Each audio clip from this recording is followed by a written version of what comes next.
morning. That piece I was just playing was an old song called The Boulevard of Broken Dreams.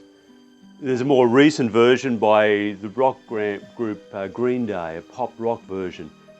Different song, but similar themes. This Boulevard of Broken Dreams, this journey we all walk down, this avenue, this street, this journey where life is hard, where we lose hope, where dreams are shattered, where grief and loss intervene and change our life, where relationships are broken down or disappointments come.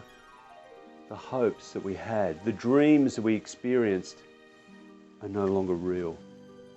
The Boulevard of Broken Dreams.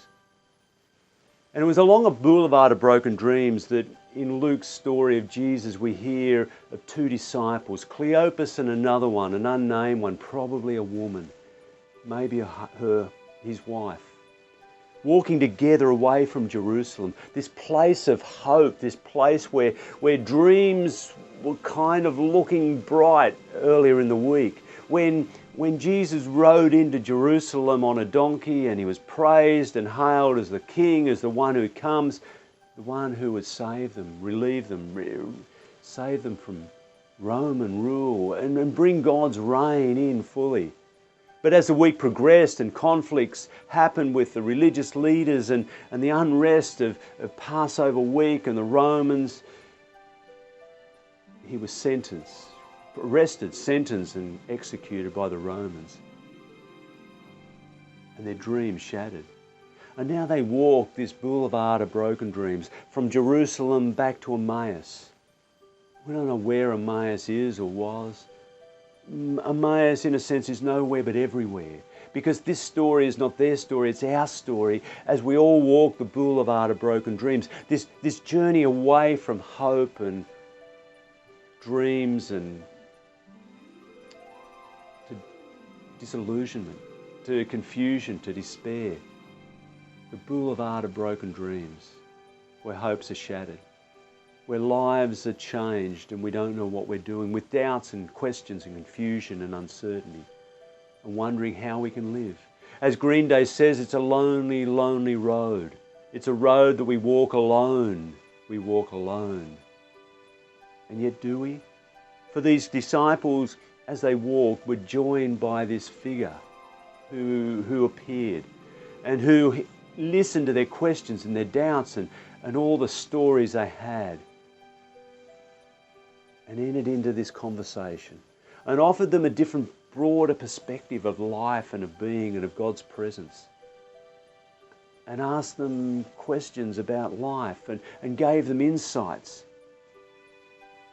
and gave them hope, who shared the journey of loneliness so they were no longer alone in expressing their confusion, their doubt, their pain, and of hearing this bigger story. These disciples found hope. The Boulevard of Broken Dreams wasn't quite as lonely or as painful as it was when they started out. And as they came to their home, they went in and he went to move on, but they invited him in for a meal.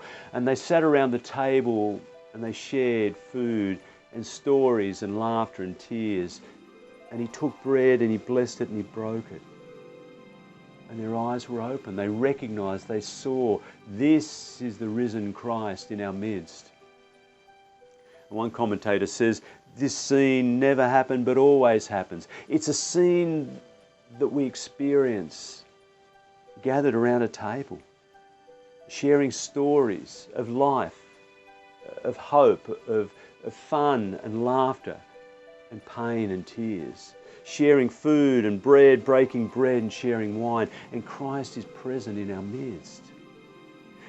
A few years ago, or several years ago, Susan and I were invited to a celebration, a couple in our congregation. It was a significant birthday or an anniversary, and they had this function in our church hall, and we were invited, and we were sat at tables, and we were there. We knew another couple of people, but there were several others we didn't know, relatives and friends of, I think, the wife of the couple.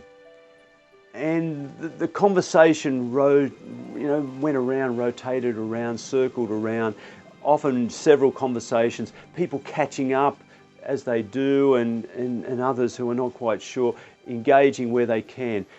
And as the conversation circled round and around, it came back time and again to the son of one of the couples, who was well known to everyone there, but also seemed to be well known to the world. He seemed to be a celebrity, as the conversation continued, obviously a sportsman. And we didn't know who they were talking about, but it felt like we should. And at times there were glimpses of, that makes sense, but I can see, but I can't see. It's like when you're walking down the street or through a shopping centre or somewhere where there's people, and out of the corner of your eye you see this person. And in the shape of their body or their face or the movement, their gestures, their bearing, you glimpse someone you know, but you can't make out who it is. You know you should, and the more you look, you know it's not them, but they remind you of someone, but you can't think. And as you watch more and more of what they do takes you into that place of not just seeing, but of recognizing. And that's what it was for us. Someone said something finally, and it all clicked into place. The pieces came together, and it wasn't just seeing, it was recognizing. We know who you're talking about. And then it came back to me that the wife of this couple that was celebrating had said, I'm related to this person in some way. I think it was like that for the disciples, but even more so. Because in their presence was this risen Christ, in this mystery and this wonder. He breaks bread and is recognized and then disappears. But his presence is there and felt and known and glimpsed in the acts of kindness and love along the Boulevard of broken dreams. And this risen Christ, this Word made flesh, this Logos, the one who was there in the beginning, as John talks about, is in our midst. We glimpse this risen Christ, this presence of God, this Spirit, in life, in the world, in the beauty and the wonder, in the opening of the daisy, with its petals and the beautiful colours and the beautiful design, the wonder. We glimpse it in the tree, this big white gum with brown and red stains, with olive leaves against the blue sky down in our park. Or the gum trees against that blue sky and sunshine, or the sun shining through the mist on a winter's morning, or the sunrise and sunset that captivates us, or sitting on the ocean shore and watching the waves roll in, thunderous, rolling in, repetitive. The vastness of the ocean and the timelessness of those waves, and we see the presence of Christ in the face of another, in an act of kindness and love, of walking with us on that boulevard of broken dreams and opening us to hope, to love, holding us in our pain, holding our questions and our doubts and our fears. And we're no longer alone. We see the Christ presence in the one who suffers, in the person who's struggling, in their pain, in their fear, in their angst, their despair. Christ is present.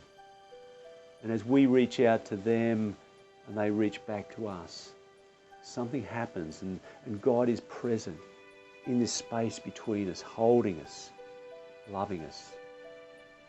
And in all of this presence of God in the world, this trinity of love, this relational community that holds us and grows new community and life in and through us, inclusive, just, open, holy, wondrous, joyful, hope-filled, life-giving community for us and for the whole world.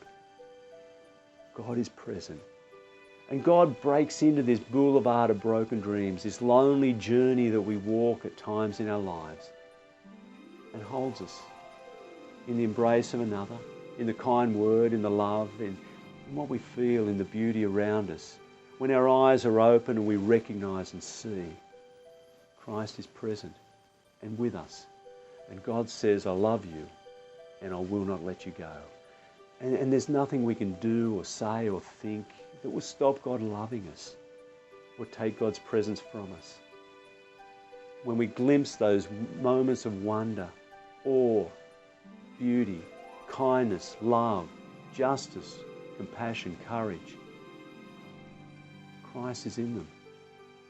God is in them, the Spirit. This is resurrection, this is life. This is Easter. This is the life that God offers us, now and always.